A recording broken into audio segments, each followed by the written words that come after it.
She took out a domestic violence order, changed the locks on her home and spoke to 16 different police officers. Despite doing everything she could to protect herself, grandmother Doreen Langham was murdered by her ex-partner. Today, the Deputy State Coroner slammed the police response as inadequate, while Doreen's daughters are demanding change. To know that she'd done everything she could do and they still failed her.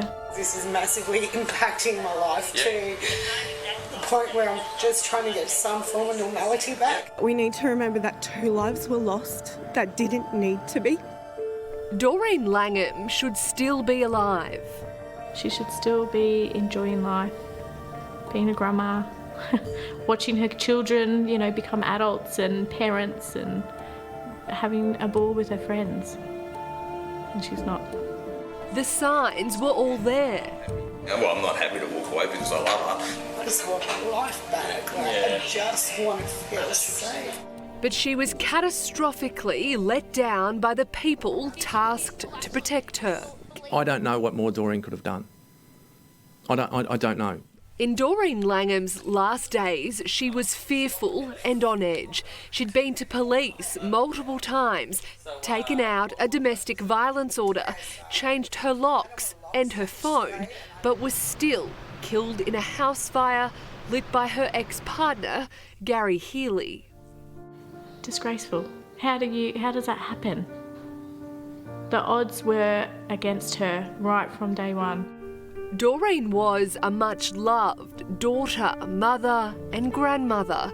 For daughters Tabitha and Shane, she was always their guiding light. We as kids didn't really have a TV, so we listened to the radio daily and danced in the lounge room together, the 3 of us. So it's something I pass on to our girls. Doreen had been living in Western Australia but moved back to Queensland to be closer to her grandchildren. With her came her new partner, Gary Healy. Look, he was nice. He was overly nice, really. You could see that he was trying to get your approval in a way. But the pair began to fight. Doreen always played it down to her family. As things deteriorated, Doreen tried to end the relationship. Gary's behaviour began to escalate. Talk me through the threat that he made to your mum. She said to me, I sent a message to 2 friends and I'm just going to let you know. We had a fight this morning. He's found out that I've got a new phone and a number so he can't contact me. And he pretty much just turned around and said, enjoy your last 3 weeks. Doreen fled to a friend's house and at the insistence of her daughters called police. This is police body camera footage of Doreen talking them through the threat. I better enjoy my life because he's already paid. I could be T-boned, I could be sniper shot. Sorry, I did have a chuckle when he said that. Or I could be bashed, but enjoy the next 3 weeks. The police officer notes down the complaint as Doreen repeatedly tells them of the threat to her life. Yeah, enjoy the next 3 weeks. Don't know when it'll happen. You could be T-boned. Yeah, he was accused of setting fire to his ex-wife's house. And Gary's predatory behaviour. He's snuck into my bedroom at night and taken photographs of me while I'm sleeping. But the police failed to take it seriously, telling Doreen she's better off applying for her own domestic violence order instead of them taking one out for her. Yeah, so right now what I see is that you guys had an argument. Yeah. That's it. Literally. And I don't see you being injured. Yeah. You seem calm, you seem happy, you're here with your mates. She thought that what she was telling them was being noted and being taken seriously.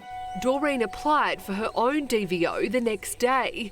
Gary was called into the police station to be served the paperwork. The interaction again captured on camera. So there's no reason. There's never been any violence. She's never had to fear for her safety. Then this damning statement. Whatever needs to be done. Happy. Well, I'm not happy to walk away because I love her. Yeah, it is what it is. That's it. She's ended it, and I've we stuck up and left, and now we need to go our our own way. But as long as you understand all that, then you should be fine. But Gary was spiralling out of control.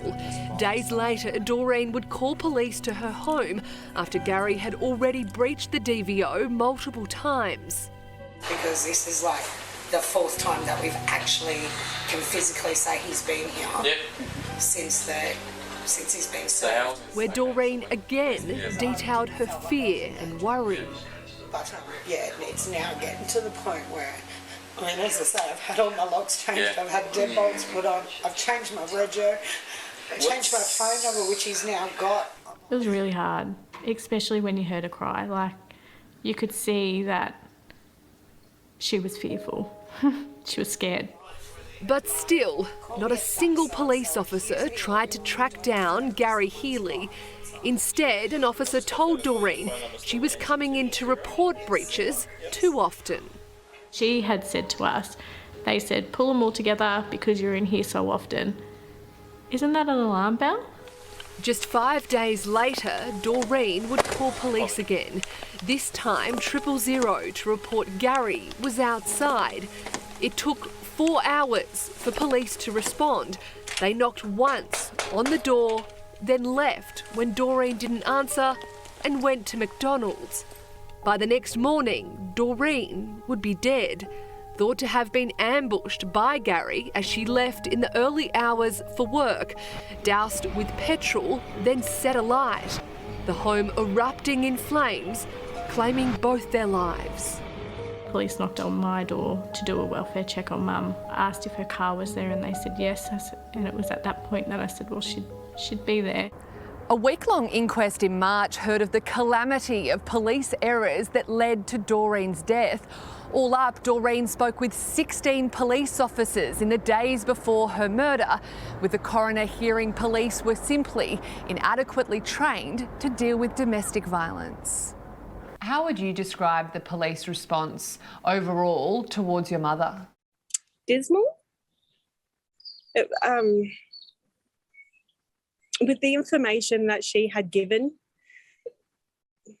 it was bare minimal. Everyone has said along the way, if they'd just listened, your mum could still be alive today. Yeah.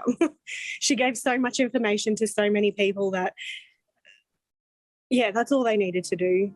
The sisters want an overhaul of DV training in the police force and want more help for DV victims to come from the inquest.